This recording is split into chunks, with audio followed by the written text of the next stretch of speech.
Hello बच्चों, हाय। मैं त्रिलोक व्यास Rajneesh institute में आप सभी का स्वागत है। जय हिंद, जय भारत। जैसे कि पिछले वीडियो के अंदर हमने देखा था गुट निरपेक्ष, उसी क्रम को आगे बढ़ाते हुए भारत और शीत युद्ध के बारे में आज अपन अध्ययन करेंगे।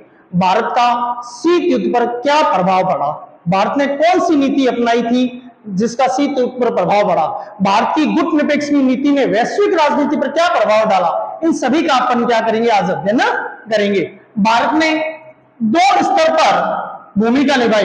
भारत ने शीत युद्ध के दौरान दो स्तर की भूमिका निभाई। पहली की क्या थी, भारत सजग रूप से अपने आप को दोनों ही महाशक्तियों की खेमेबंदी से अलग रखेगा।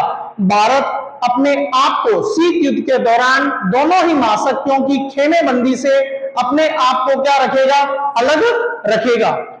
दूसरा था उपनिवेश के चुंगल से मुक्त हुए 9 स्वतंत्र देशों को महाशक्तियों के खेमे में जाने का पुरजोर विरोध किया। भारत ने वह उस समय शीत युद्ध के दौरान जो 9 स्वतंत्र देश हुए थे उनको दोनों ही महाशक्तियों के खेमे बंदे में जाने का उनको क्या किया था, पुरजोर विरोध किया था। उन देशों को उन दोनों ही खेमों में जाने से रोकने का प्रयास किसने किया, भारत ने किया। भारत की नीति न तो नकारात्मक थी और न ही निष्क्रियता थी।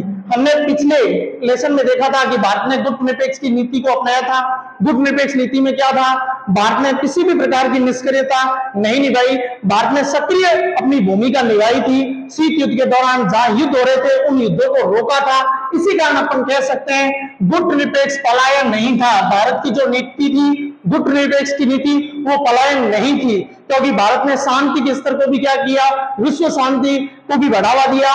तो कई देशों में युद्ध हो रहे हैं, उन युद्धों को रोकने भी क्या की, कोशिश की। काफी देशों के बीच में मध्यस्थता भी क्या की थी, भारत ने स्थापित की। शीत युद्ध के दौरान भारत ने काफी ऐसे काम किए जिसमें विश्व को क्या मिल सके, शांति का पड़ाव मिल सके। इसी प्रकार शांति की स्थापना, प्रतिद्वंदता की जगह ढीली करने के लिए भारत का सक्रियता से हस्तक्षेप था। भारत का गुट निरपेक्ष के कारण पूर्ण रूप से सक्रियता था। इस कारण से अपन ये कह सकते हैं कि शीत युद्ध के दौरान भारत किसी भी प्रकार से निष्क्रिय नहीं था। शीत युद्ध के दौरान भारत ने लगातार उन क्षेत्रीय और अंतरराष्ट्रीय संगठनों को सक्रिय बनाए रखने की कोशिश की जो अमेरिका अथवा सोवियत खेमे में नहीं जुड़े थे। अर्थात भारत ने उस समय अंतरराष्ट्रीय देश जो भी उस समय स्वतंत्र हुए थे उन खेमों को सोवियत संघ या अमेरिका से जोड़ने या उन गुटों में शामिल होने से रोकने का पूर्ण जोर क्या किया था, भारत ने।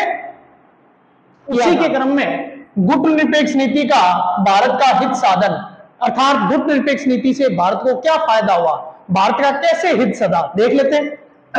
गुट निरपेक्ष के कारण भारत ऐसे अंतरराष्ट्रीय फैसले ले सका जिससे उसका हित सत्ता हो, न कि महाशक्तियां और उनके खेमे देशों का। गुट निरपेक्ष की नीति के कारण भारत ने क्या किया, अंतरराष्ट्रीय फैसले लेने में अपने आप को मजबूत स्थिति में पाया।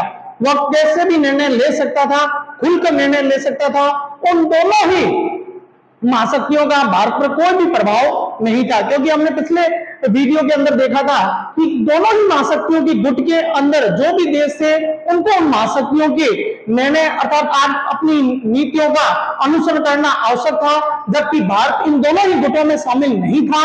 इस कारण भारत जो भी अपनी नीति बनाएगा, आर्थिक नीति बनाएगा, राजनीतिक नीति बनाएगा, वह खुलकर निर्णय ले सकता था। क्यों? क्योंकि भारत किसी भी महाशक्ति के गुट में शामिल नहीं था।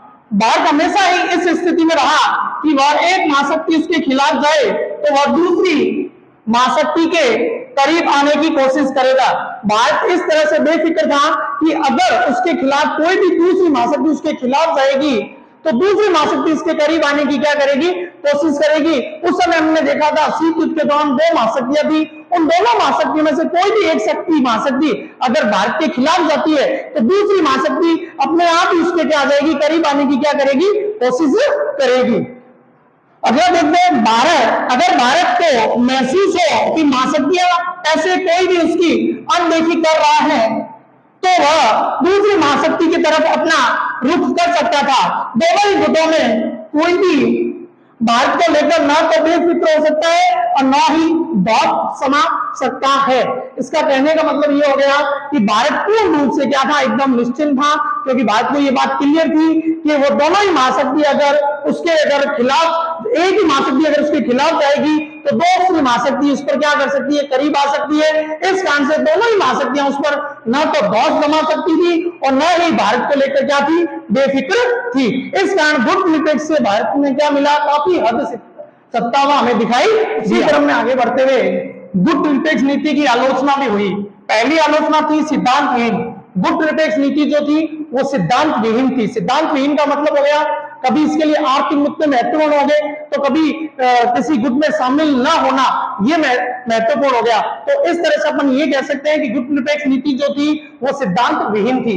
दूसरी इसकी आलोचना हुई, भारत अपने राष्ट्रीय हितों को साधने के नाम पर अक्सर महत्वपूर्ण अंतरराष्ट्रीय मामले पर कोई सुनिश्चित पक्ष लेने से बचता रहा। अर्थात कहने का मतलब ये हो गया कि भारत द्वारा कभी भी दोनों ही महाशक्तियों द्वारा किए गए गलत कृत्य के लिए कभी भी विपक्ष की तरफ न बोल पाया। क्यों न बोल पाया? क्योंकि अपना हित सत्ता देखकर वह किसी भी महाशक्तियों के खिलाफ बोलने से बचता रहा। एक और आलोचना हुई भारत की, भारत के व्यवहार में स्थिरता नहीं रही। भारत के व्यवहार में भी स्थिरता नहीं रही। कभी वह अमेरिका की तरफ झुकता हुआ दिखाई दिया तो कभी सोवियत संघ की तरफ झुकता हुआ दिखाई दिया। कभी उसको ऐसे लगा कि हम सोवियत संघ से क्या कर ले, मैत्री रख ले। इस प्रकार भारत के व्यवहार में भी स्थिरता हमें दिखाई नहीं दी। अगला, कई बार भारत की स्थिति विरोधाभासी भी रही। विरोधाभासी का मतलब ये हो गया, कई बार ऐसी स्थिति आई जब भारत ने किसी एक पक्ष का ज्यादा क्या किया, विरोध किया। सन 1971 में भारत की सोवियत संघ के साथ मैत्री, जबकि किसी खेमे में शामिल न होने का आलोचक भारत रहा। कहने का मतलब यह हो गया, जब 1971 के अंदर भारत और पाकिस्तान का युद्ध हुआ था, उस समय पाकिस्तान की सहायता अमेरिका ने की और उसी समय भारत ने 1971 के अंदर सोवियत संघ से क्या कर ली थी, मैत्री कर ली थी। सोवियत संघ के साथ क्या कर ली थी, दोस्ती कर ली थी। जबकि उन्होंने ये कहा था हम किसी भी गुट में शामिल नहीं होंगे।